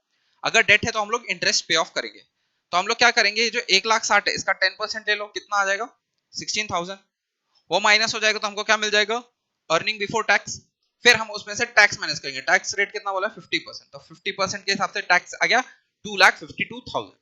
फिर ये टैक्स माइनस करके हमको क्या मिल गया, पैट। अब हमारे पास सारी की सारी इंफॉर्मेशन है। हमको नंबर ऑफ शेयर्स भी दिए हुए हैं, कितने, ₹10 के है, और टोटल इक्विटी है 1,20,000। तो टोटल नंबर ऑफ शेयर कितना हो गया, 12,000। तो ईपीएस कितना आ गया हमारा, ₹21 पर शेयर। ठीक है, ये पार्ट तो कैलकुलेट करना हमको मैंडेटरी है। इसके बाद हमारे क्या आएंगे, सारे के सारे लेवरेजेस आ जाएंगे। तो पहला आएगा हमारा ऑपरेटिंग लेवरेज। ऑपरेटिंग लेवरेज में क्या करेंगे हम लोग, कंट्रीब्यूशन डिवाइडेड बाय ईबीआईटी। तो कितना आएगा, 7,20,000 divided by 5,20,000, that is 1.38 times. फिर हमारा आएगा financial leverage, that is EBIT divided by EBT. तो आ जाएगा 5,20,000 डिवाइडेड बाय 5,04,000, दैट इज 1.038। और लास्ट आ जाएगा हमारा combined leverage, that is operating leverage into financial leverage, that is 1.42 times. ठीक है, इतना इजी सा क्वेश्चन है, इसको आपको गिन के ना 10 से 15 मिनट में निपटा देना है। ठीक है, अब तो 6 मार्क के क्वेश्चन नहीं आते, तो ये आपको डायरेक्टली कितने 7 मार्क के लिए पूछ सकते हैं। ठीक है, क्लियर है क्या। तो ये क्वेश्चन, ये कैसा रिपीटेटिव टाइप वाला क्वेश्चन है, जहां पे आपको क्या दे दिया जाएगा, कंपनी का एक टोटल एसेट टर्नओवर रेशियो दे दिया जाएगा।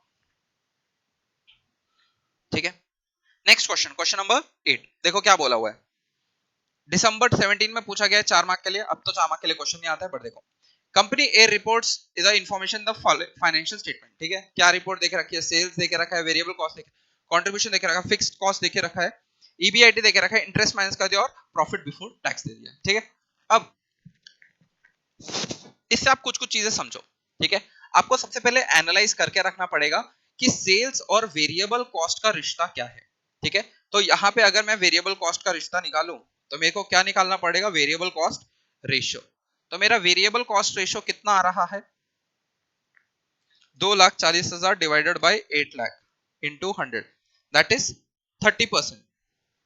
ठीक है, तो हमेशा याद रखना जितना भी सेल्स होगा उसका 30% हमारा वेरिएबल कॉस्ट रहेगा। फिर कंट्रीब्यूशन उस बेसिस पे कैलकुलेट हो जाएगा, फिक्स कॉस्ट फिक्स रहता है। फिर इंटरेस्ट देके रखा है। आगे क्या बोला है, using concept of financial leverage. ठीक है, जो आपने अब तक कॉन्सेप्ट पढ़ा है फाइनेंशियल लेवरेज का, what by what percent will the taxable income increase if EBIT increases by 10%। ठीक है, अब बोल रहा है कि भाई EBIT मेरा 10% से इंक्रीज हो रहा है। ठीक है, तो उससे मेरा टैक्सेबल इनकम कितना, मतलब ये इसमें कितना चेंज होगा। ठीक है, देखो, एक तो तरीका है डायरेक्टली कि आप क्या करो, EBIT को 10% से इंक्रीज कर दो। ठीक है, EBIT को 10% से इंक्रीज करोगे तो कितना होगा, 1,60,000 प्लस 10%, दैट इज 1,76,000। उसमें से इंटरेस्ट माइनस कर दो 20,000, तो आपको सीधा सीधा बोल देगा कि प्रॉफिट बिफोर टैक्स कितना हो गया अभी, 1,56,000। फिर देखो इसमें इंक्रीज कितना हुआ है, तो एक 1,56,000 माइनस 1,40,000 डिवाइडेड बाय 1,40,000 इंटू 100, मतलब कितने का इंक्रीज हुआ है, 11.43% का इंक्रीज हुआ है। एक तो ये आप कैलकुलेट कर सकते हो, या फिर आप इस तरीके से कैलकुलेट करो। देखो सबसे पहले तो हम निकालेंगे फाइनेंशियल लेवरेज कितना है, 1.14 टाइम्स। ठीक है, और हमको वो फॉर्मूला पता है, फाइनेंशियल लेवरेज में एक यूज हुआ था ना formula, percentage change in EPS upon percentage change in EBIT. देखो अब ये परसेंटेज चेंज ऑन ईपीएस बोल रहा है ना, it can be earning before tax as well. ठीक है, बोलने के लिए ईपीएस बोला है लेकिन ये ईबीटी ही होता है। ठीक है, क्योंकि अगर आप देखोगे तो टैक्स को हम लोग इसमें कभी भी कंसिडर नहीं करते हैं। ठीक है, तो यहाँ पे हम लोग डायरेक्टली किससे बात कर रहे हैं, ईबीटी से बात कर रहे हैं। कितना पार्ट क्लियर है? ठीक है, तो अगर आपको ये फॉर्मूला पता है तो हम क्या करेंगे, हम इस फॉर्मूले को यूज करेंगे। तो अगर देखोगे तो मेरा फाइनेंशियल लेवरेज कितना है, 1.14 टाइम्स, और हमारे पास फॉर्मूला क्या है, परसेंटेज चेंज इन ईबीटी, अभी के लिए ईबीटी लिख रहा हूं, percentage change in EPS is equal to financial leverage. ठीक है, अब मेरे को क्या चाहिए, मेरे को ये कैलकुलेट करना है, तो मैं इसको मल्टीप्लाई करने को भेज दूंगा। मेरा फाइनेंशियल लेवरेज कितना है, 1.14, और मेरे को ऑपरेटिंग ये ईबीआईटी कितने से चेंज हो रहा है, 10% से। अच्छा मैंने यहाँ ईपीएस लिख दिया। ठीक है, ईबीआईटी कितने से चेंज हो रहा है, 10% से, तो क्या हो जाएगा, 10 multiply by 1.14 which will give me 11.4%। ठीक है, तो वही बताया इन्होंने, परसेंटेज चेंज इन ईबीटी ने कैसे कैलकुलेट किया, financial leverage multiply by percentage change in EBIT. ठीक है, याद रखना ये ईपीएस पे फिक्स नहीं रहता, इस पे आप ईबीटी भी यूज कर सकते हो। Is that clear? ठीक है, अच्छा अब बोलोगे कि sir percentage change in EPS और परसेंटेज चेंज इन ईबीटी क्या ये हमेशा सेम रहेंगे? Answer is yes, answer is yes. किस बेसिस पे बोल रहा हूं, अगर मेरा प्रेफरेंस डिविडेंड नहीं है तो, अगर मेरा प्रेफरेंस डिविडेंड नहीं है तो समझो कैसे, सपोज 1 लाख रुपए का प्रॉफिट है, ठीक है, और सपोज इंक्रीज हो गया ये 50% से, तो कितना हो जाएगा, 1.5 लाख रुपए। और सपोज टैक्स रेट है मेरा, टैक्स एट द रेट 30% लेते हैं, तो इसमें टैक्स कितना लगेगा, 30,000। ठीक है, इस पे टैक्स कितना लगेगा, 1,50,000 मल्टीप्लाई बाय 30%, दैट इज 45,000। ठीक है, तो ये था मेरा ईबीटी, इससे मेरे को मिल जाएगा अर्निंग आफ्टर टैक्स, कितना आ जाएगा, ये आ जाएगा 70,000, ये आ जाएगा 1,05,000। ठीक है, अब सपोज नंबर ऑफ शेयर्स कितने देके रखे हैं, सपोज 10,000 देके रखे हैं। ठीक है, तो मेरा ईपीएस कितना आ रहा है, ईपीएस आ रहा है 7 और इसका आएगा 10.50। ठीक है, अब मेरे को देखो इसका भी परसेंटेज चेंज बताओ। ठीक है, इसका परसेंटेज चेंज कितना था, 50%, है ना, कैसे, 1,50,000 minus 1 lakh divided by 1 lakh into 100, ऐसे ही अपन परसेंटेज चेंज निकालते हैं, तो परसेंटेज चेंज कितना आएगा, 50%। सेम चीज आप इधर लगाओ, परसेंटेज चेंज लगाओ।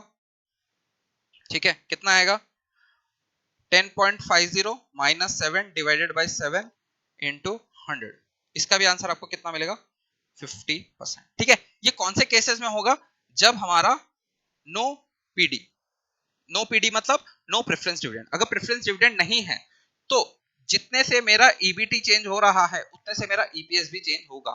ठीक है, तो यहाँ पे जो हम लोग फॉर्मूला यूज कर सकते हैं, परसेंटेज चेंज इन ईपीएस, मत सोचना कि ये यहाँ पे हम लोग ईबीटी यूज कर सकते हैं कि नहीं कर सकते। ठीक है, अगर प्रेफरेंस डिविडेंड नहीं दिया है तो ईपीएस में जितना चेंज होता है उतना ही चेंज ईबीटी में होता है। क्या इतना पार्ट क्लियर है? क्या इतना पार्ट क्लियर है क्या? ठीक, ठीक है, next question. Using the concept of operating leverage, by what percentage will EBIT increase if there is a increase in 10% sale? ठीक है, अगर मेरा सेल 10% से इंक्रीज हो गया, सिंपल सा क्वेश्चन है।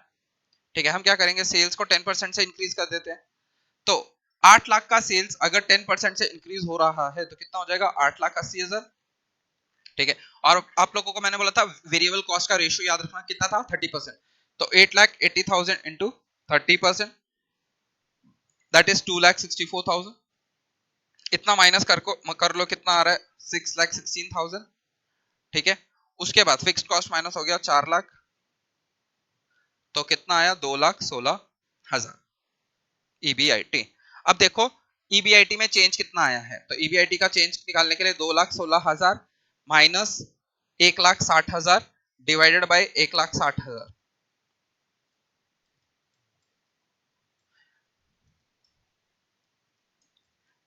ठीक है। तो आ रहा है चेंज 35% का, ठीक है। ये हम लोग लेमैन के टर्म्स में कर लिए, बट अगर फॉर्मुलेटेड करना है तो क्या होगा, सबसे पहले हम करेंगे ऑपरेटिंग लेवरेज कैलकुलेट करेंगे, तो कितना आएगा कंट्रीब्यूशन अपॉन ईबीआईटी। तो 5,60,000 डिवाइडेड बाय 1,60,000 कितना आया 3.5, ठीक है। और परसेंटेज चेंज इन सेल्स कितना है 10%, ठीक है। तो हम क्या करेंगे, इन दोनों को मल्टीप्लाई कर देंगे, आंसर कितना है 35%। देखो तुम इससे भी आंसर सॉल्व कर सकते हो, बट इंस्टीट्यूट को आप समझो कि वो उसने लेवरेज का टॉपिक क्यों निकाला है, ठीक है, ताकि आप शॉर्टकट वे में उधर तक पहुंच जाओ, ठीक है। आपको ऐसा इतना बड़ा बड़ा ना बनाना पड़े, ठीक है। ये गलत नहीं है आंसर, ये गलत नहीं है आंसर, बट आपको क्या करना पड़ेगा, आप लेवरेज का टॉपिक कर रहे हो तो आपको लेवरेज जैसे करते हैं वैसे करके दिखाना पड़ेगा, ठीक है। देखो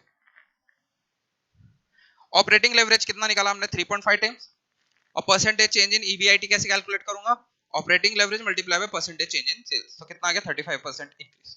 और इंस्टीट्यूट ने बोला भी है, इंस्टीट्यूट ने बोला भी है verify the result in terms of rupees. अब वेरीफाई करोगे कैसे, वेरीफाई करने के लिए आपने क्या किया, अपना जैसे लेमैन लैंग्वेज में समझाया था वैसे समझा दिया।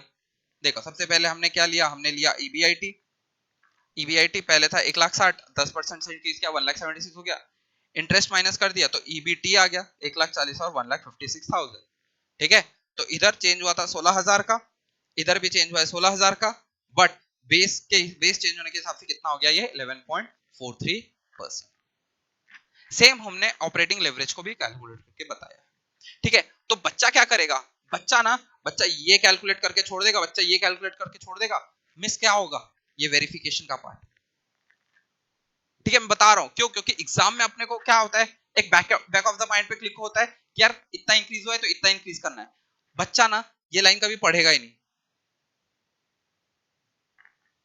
बच्चा ये दोनों लाइन मिस कर देगा, बोलेगा बच्चा यार 6 मार्क का क्वेश्चन है, चल 4 मार्क का क्वेश्चन इन्होंने बोला है, अब तो 7 मार्क के लिए आएगा ना, वो ये नहीं देखते, ठीक है। एडिशनल कुछ ऐड कर देंगे, बोल देंगे कि चलो इससे पहले ऑपरेटिंग लेवरेज, फाइनेंशियल लेवरेज और कॉम्बाइंड लेवरेज निकालो, ठीक है।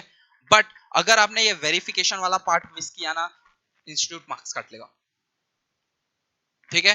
तो ढंग से क्वेश्चन को रीड करो, ठीक है। तो ये वेरिफिकेशन वाला पार्ट भी इंपॉर्टेंट रहेगा, इज दैट क्लियर? देखो मैंने जानबूझ के आपको टेबल फॉर्म में बनाया ताकि आपको चीजें बहुत इजीली समझे, ठीक है। वैसे हमने ये जो ऑपरेटिंग लेवरेज से कैलकुलेट किया था परसेंटेज चेंज इन ईबीआईटी, उसको भी हमने वेरीफाई कर दिया है, ठीक है। जैसे हमने यहाँ पे लिया particular, before change, after change, change कितना हुआ और परसेंटेज चेंज में दिखा दिया। सबसे पहले सेल्स ले लिया, वेरिएबल कॉस्ट ले लिया, कंट्रीब्यूशन ले लिया, फिक्स कॉस्ट माइनस किया, ईबीआईटी निकाल लिया, तो इधर चेंज कितना हुआ 35%, ठीक है। कुछ ऐसा बहुत टफ क्वेश्चन नहीं है, बट आपको समझ के लेना पड़ेगा कि आपको क्या क्या इंफॉर्मेशन इंस्टीट्यूट को देनी है, आपको क्या क्या इंफॉर्मेशन अपने आंसर के थ्रू डिलीवर करनी है, ठीक है। नेक्स्ट क्वेश्चन, क्वेश्चन नंबर 9, छोटा सा क्वेश्चन है, देखो क्या बोला हुआ है,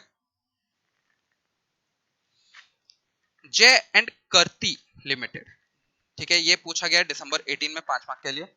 जय एंड करती लिमिटेड सेल्स 10,000 बॉटल्स फुफा soda year, each bottle produce has a variable cost of 5 and sell for 10, ठीक है। तो कंट्रीब्यूशन कितना हो गया 5 रुपए का, fixed operating cost is 10 lakh, the company has a debt of 12 lakh at a 10% interest rate. आपको सिर्फ लेवरेजेस कैलकुलेट करने हैं, बहुत इजी क्वेश्चन है, ठीक है। तो सेल्स आ गया हमारा 1 करोड़ का, 50 लाख का वेरिएबल कॉस्ट, तो कंट्रीब्यूशन आ गया 50 लाख, उसमें से हमने फिक्स्ड ऑपरेटिंग कॉस्ट माइनस कर दिया तो हमको मिल गया ईबीआईटी, ईबीआईटी में से मैंने इंटरेस्ट माइनस कर दिया तो मेरे को क्या मिल गया ईबीटी। सारी इंफॉर्मेशन आ गई तो मैंने क्या किया, ऑपरेटिंग लेवरेज, फाइनेंशियल लेवरेज और टोटल लेवरेज कैलकुलेट कर लिया, ठीक है। अब देख रहे होगे मैंने आंसर कितना क्लीन वे में प्रेजेंट किया है, ठीक है। मेरा जो प्रेजेंटेशन का तरीका है वो प्रेजेंटेशन इंस्टीट्यूट ऐसा नहीं करती है, ठीक है, बट जितना आप क्लीन आंसर प्रोवाइड करोगे उतने आपको बेटर चांस होते हैं मार्क्स मिलने के। ठीक है, यहाँ पे कोई भी दिक्कत नहीं होगा, कहीं भी आपका मार्क्स नहीं कट होने वाला है। नेक्स्ट क्वेश्चन 6 मार्क के लिए पूछा गया, सेम क्वेश्चन है। क्या बोला गया? Nestino limited has following balance sheet. ठीक है, बैलेंस शीट में क्या क्या देख रखा है? इक्विटी शेयर देख रखा है, रिजर्व देख रखा है, डिबेंचर देख रखा है, करंट लायबिलिटी और फिक्स्ड एसेट देख रखा है, करंट एसेट देख रखा है। अब क्या बोला है? Fixed cost exclusive interest. Exclusive मतलब क्या? इसके अंदर इंटरेस्ट इंक्लूडेड है या एक्सक्लूडेड है? एक्सक्लूडेड है, याद रखना। नेक्स्ट देख रखा है variable operating cost ratio. Variable operating cost ratio क्या होता है बच्चों? बताया था ना, variable cost upon sales into 100। Total asset turnover ratio मैंने बताया था ना अभी, ये सेम सेट ऑफ क्वेश्चन है, बैलेंस शीट दे देगा। ठीक है, उसके बाद क्या बोलेगा? सेम चीज कैलकुलेट करो, फिर कैलकुलेट करो EPS, operating leverage, financial leverage, combined leverage. ठीक है, तो एकदम सिंपल है। मैं देखो, मैं बिना बिना कुछ बोले बताता हूं। पहले टोटल एसेट टर्नओवर रेशियो से सेल्स आ जाएगा, फिर वेरिएबल ऑपरेटिंग कॉस्ट रेशियो से वेरिएबल कॉस्ट आ जाएगा, सेल्स में से वेरिएबल कॉस्ट माइनस करोगे तो आपको क्या मिलेगा? कंट्रीब्यूशन मिल जाएगा। फिर कंट्रीब्यूशन में से आप क्या माइनस करोगे? फिक्स कॉस्ट माइनस करोगे। डायरेक्ट देके रखा है 8 करोड़, माइनस कर दो। फिर फिक्स कॉस्ट माइनस करके आपको क्या मिलेगा? ईबीआईटी। ईबीआईटी से आप क्या माइनस करोगे? इंटरेस्ट। इंटरेस्ट कैसा आएगा? 15% ऑफ 20 करोड़। ठीक है, कितना आएगा? 20 into 15%, that is 3 crore. 3 crore minus हो जाएगा तो आपको क्या मिल गया? ईबीटी। ईबीटी से अब टैक्स माइनस कर दो तो आपको क्या मिल जाएगा? Earning after tax. ठीक है, एक 1 करोड़ शेयर्स है। ठीक है, तो आप 1 करोड़ से डिवाइड कर दोगे तो आपको क्या मिल जाएगा? ईपीएस। सारी की सारी इंफॉर्मेशन आ गई। अब क्या करोगे? Calculate operating leverage, financial leverage, combined leverage. देखो वही देके रखा है। टोटल एसेट से 40 crore, total asset turnover ratio 2.5, तो सेल्स कितने का बना? 100 करोड़ का। वेरिएबल कॉस्ट रेशियो था 65%, तो उसके हिसाब से वेरिएबल कॉस्ट कितना आ गया? 65 लाख, सॉरी 65 करोड़। कंट्रीब्यूशन कितना आ गया? 35 करोड़। फिक्स कॉस्ट माइनस कर दिया 8 करोड़ का, तो ईबीआईटी आ गया 27 करोड़ का। फिर उसमें से डिबेंचर का हमने इंटरेस्ट माइनस कर दिया, दैट इज 0.30, तो हमको ईबीटी कितना मिल गया? 26.7। इस पे हमने टैक्स लगाया 10.68 का, तो हमारा अर्निंग आफ्टर टैक्स कितना आ गया? 16.02 का। नंबर ऑफ शेयर्स थे हमारे 1 करोड़, तो हमारा ईपीएस आ गया 16.02। फिर हमने क्या किया? हमारी जो भी इंफॉर्मेशन थी उससे हमने लेवरेजेस कैलकुलेट कर लिए। ठीक है, चल अब स्टार्ट करते हैं हम लोग, नेक्स्ट क्वेश्चन की तरफ बढ़ते हैं, दैट इज क्वेश्चन नंबर 12। ठीक है, ये पूछा गया हमको दिसंबर 23। ठीक है, दिसंबर 23 में फॉर 7 मार्क्स। ठीक है, ये वही है क्वेश्चन जो हम लोग का रिपीटेटिव बहुत है। कौन सा? जहां पे हमको पहले बैलेंस शीट दे दी जाती है, फिर कंपनी का टोटल एसेट टर्नओवर रेशियो दिया जाता है, फिक्स्ड ऑपरेटिंग कॉस्ट दे दिया है, वेरिएबल ऑपरेटिंग कॉस्ट रेशियो दे दिया है, इनकम टैक्स रेट दे दिया है। आपको क्या कैलकुलेट करना है? Operating leverage, financial leverage, combined leverage. ये तो इजी क्वेश्चन है। ठीक है, आगे बढ़ते हैं। ठीक है, ये तो मैं बताने नहीं वाला क्योंकि हम लोग काफी इस पे डिस्कशन कर चुके हैं। नेक्स्ट क्वेश्चन पे आओ, जो अभी हमको जून 24 में पूछा गया। इट्स वेरी गुड क्वेश्चन, ध्यान से देखो क्या बोला है। J Limited currently have an equity share of 40 lakh, ठीक है, consisting of 40,000 equity share of 100 each, planning to raise another 30 lakh to finance a major program of expansion through one of the 4 possible financing plan। ठीक है, तो उसके पास ये 4 financing plan है। पहले बोल रहा है यार इक्विटी शेयर से कर लूं, या बोल रहा है कि इक्विटी या डेट से कर लूं, नेक्स्ट इक्विटी या फिर लॉन्ग टर्म बोरोइंग कर लूं, या फिर इक्विटी या फिर प्रेफरेंस शेयर से कर लूं। कंपनी का बोल दिया है कि कंपनी के पास अभी ईबीआईटी है 15 लाख का। ठीक है, कंपनी इस प्रोजेक्ट से कितना कमाने वाली है? 15 लाख, और टैक्स रेट बोल रहा है 50%। अब इस बेसिस पे हमको क्या करना है? हमको ईपीएस कैलकुलेट करना है और फाइनेंशियल लेवरेज कैलकुलेट करना है और बताना है कौन सा प्लान बेटर है। सबसे पहले तो हमारे पास कितने प्लान है? 4 प्लान है। ठीक है, चारों प्लानिंग को हमने उस हिसाब से रख दिया कि पहला प्लान सिर्फ इक्विटी ओरिएंटेड था, दूसरा प्लान में हम लोग डेट प्लस इक्विटी रखे, तीसरे प्लान में भी हमने डेट प्लस इक्विटी रखा है, एंड लास्ट वाले पार्ट में हमने इक्विटी प्लस प्रेफरेंस शेयर रखा हुआ है। अब ये क्यों हेल्प करेगा? सबसे पहले तो हम देख लेंगे कि हमारे पास इक्विटी शेयर के नंबर ऑफ शेयर्स कितने बढ़ेंगे। तो एग्जिस्टिंग शेयर्स कितने हैं? एग्जिस्टिंग शेयर तो हमारे एग्जिस्टिंग इक्विटी कितने की? 40 लाख की है। अब न्यू इक्विटी रेज कर रहे हैं तो हमारी टोटल इक्विटी क्या हो गया? बढ़ गया, और इससे हमारे नंबर ऑफ शेयर्स भी क्या हो गए? बढ़ चुके हैं। उसके बाद जो इंटरेस्ट और प्रेफरेंस डिविडेंड हमको पे करना है हमको हर प्लान में देखना पड़ेगा। अब प्लान ए पूरा इक्विटी ओरिएंटेड है तो इसमें ना डेट है तो कोई इंटरेस्ट पे नहीं करना, ठीक है। अगर डेट नहीं है तो कोई भी इंटरेस्ट पे नहीं करना और कोई भी प्रेफरेंस डिविडेंड पे नहीं करना। सेकंड वाले केस में डेट है तो डेट का 15 लाख पे हम लोग 8% के बेसिस पे 1,20,000 पे करेंगे। फिर प्लान सी में 20 लाख के हिसाब से 9% के रेट से 1,80,000 पे करेंगे और लास्ट वाले केस में प्रेफरेंस डिविडेंड पे करेंगे 75,000 का। अब हमारे पास सारी इंफॉर्मेशन है, हम इस इंफॉर्मेशन के थ्रू क्या कैलकुलेट करेंगे, ईपीएस और डीएफएल, ठीक है। तो ईबीआईटी कितना हमारा सारे के केसेस में 15 लाख। अब इंटरेस्ट किस केसेस में आएगा, दो केसेस में आएगा, प्लान बी और प्लान सी के केस में। तो ईबीटी कितना आ गया 15 लाख, 13,80,000, 13,20,000 और 15 लाख। इस बेसिस पे हमने टैक्स लगा दिया 50% से, तो टैक्स माइनस करके हमको क्या मिल जाएगा, अर्निंग आफ्टर टैक्स। ये अर्निंग आफ्टर टैक्स पे हम क्या लगा देंगे, फिर प्रेफरेंस डिविडेंड, फिर प्रेफरेंस डिविडेंड माइनस करने के बाद हमको क्या मिल जाएगा, पैट मिल जाएगा, ठीक है। ये पैट को फिर हम लोग नंबर ऑफ शेयर से डिवाइड कर देंगे तो हमको मिल जाएगा ईपीएस, ठीक है। और उसके बेसिस पे हमको क्या मिल गया, फाइनेंशियल लेवरेज, ठीक है। और फाइनेंशियल लेवरेज के हिसाब से सबसे ज्यादा कहां पे दिख रहा है आपको, सबसे ज्यादा मेरे को दिख रहा है प्लान सी में, ठीक है। तो इसका मतलब क्या है, देखो, from the above analysis we find that EPS as well as degree of financial leverage is highest in financial plan C. So plan C should be accepted, ठीक है। तो याद रखना जितना ज्यादा फाइनेंशियल लेवरेज होगा, जितना ज्यादा ईपीएस होगा, वो वाला प्लान हम एक्सेप्ट करने वाले हैं। In case of operating leverage जितना रेशियो कम रहेगा, मतलब 1 के पास में रहेगा, उतना हम लोग उसको एक्सेप्ट कर लेंगे। Is that clear? It's a very good question, short and sweet time में मैंने आपको ये एक्सप्लेन कर दिया है। नेक्स्ट क्वेश्चन देखते हैं क्या बोला है। ये आया था हमको दिसंबर 24 के एग्जाम में। क्या बोलता है, Alpha Pharma Limited has been engaged in business for last 5 years, ठीक है। तो 5 साल से ये धंधा कर रहे हैं। इनके पास एक प्रोडक्ट है metformin hydrochloride which is sold at 23 rupees per unit, ठीक है। तो सेल कितने का हो रहा है, 23 पर यूनिट का हो रहा है। टोटल सेल कितना है, 1,45,000 यूनिट, रुपीज हटा देता हूँ। फिक्स्ड कॉस्ट है 2,80,000 और वेरिएबल कॉस्ट है 17। तो इससे क्या मैं बता सकता हूँ मेरा कंट्रीब्यूशन कितना आ रहा है, ₹6, ठीक है। अब पैसा कैसे रेज किया, 10 लाख मैंने 11% के रेट से डेट से रेज किया और 20 लाख हमने इक्विटी से रेज किया। कंपनी का एक शेयर कितने का है, 10 रुपए का है, टैक्स रेट बोल दिया 30%। What is the number of units that should be sold so that earning before tax is equal to 0। तो कितने यूनिट्स मेरे को बेचने चाहिए ताकि मेरा ईबीटी 0 हो जाए। तो मैं क्या करूंगा, मैं उल्टा फॉलो करूंगा।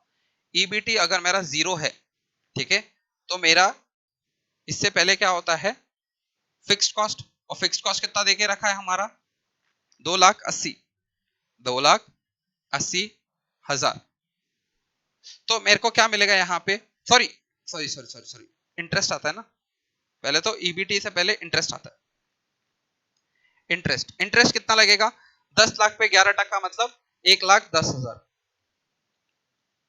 ठीक है। अब मेरे को पता है क्या, ईबीआईटी का फॉर्मूला होता है, सॉरी ईबीआईटी माइनस इंटरेस्ट करता हो तो मेरे को क्या मिलता है, ईबीटी।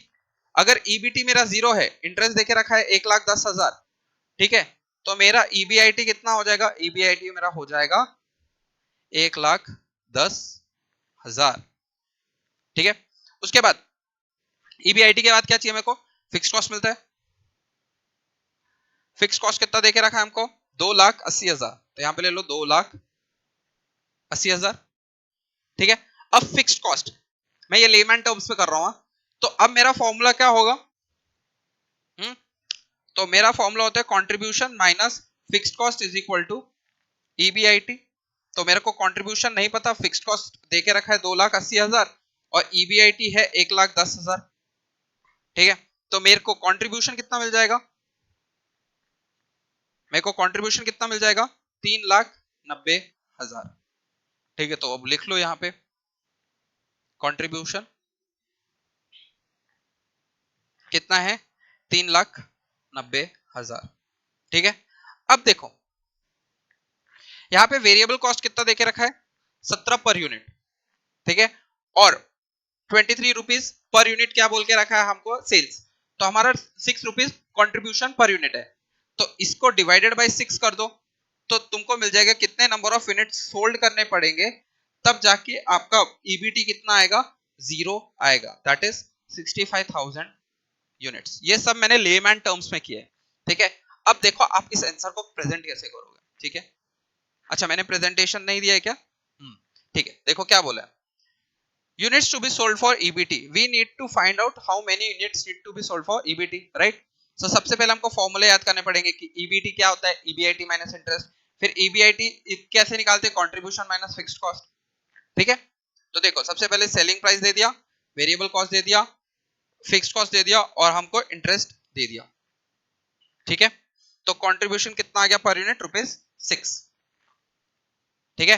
तो उन्होंने फॉर्मूला क्या लगाया, कंट्रीब्यूशन माइनस वेरिएबल कॉस्ट, तो हमको क्या मिलेगा, fix sorry contribution minus fixed cost, हमको क्या मिलेगा, ईबीआईटी, ठीक है। तो ये ईबीआईटी कैसे कैलकुलेट किया, ईबीआईटी बताया ना कैसे कैलकुलेट किया हम लोगों ने, ये देखो यहाँ पे बताया था मैंने, EBIT minus interest is equal to EBT, ठीक है।